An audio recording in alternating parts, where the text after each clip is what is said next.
säkerhetsgrej vi håller på med och sopar den grus som bilar släpar ut på vägen. Det är lite farligt när det kommer folk på cykel och ska fara förbi där i full rulle. Det är ett motionslopp, men de tävlar ju mot klockan allihop, så det går ju som bara den. Så det är det vi håller på med och gör vägen så säker som möjligt.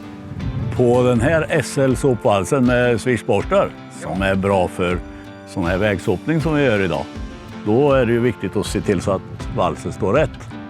Dels att stödbenen står i lod mot marken och indikator där uppe står rätt när det gäller tilt och höjd.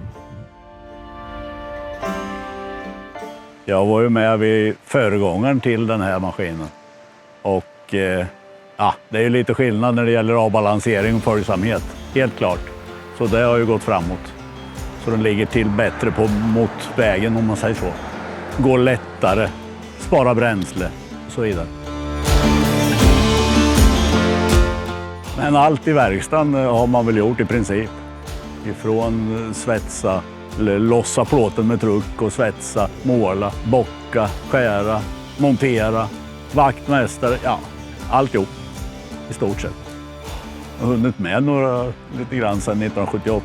Det har ju varit mycket roligt också under tiden. Och bra arbetskamrater har det varit.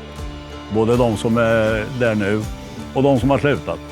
Man har trivts helt enkelt. Annars skulle man inte vara kvar så länge.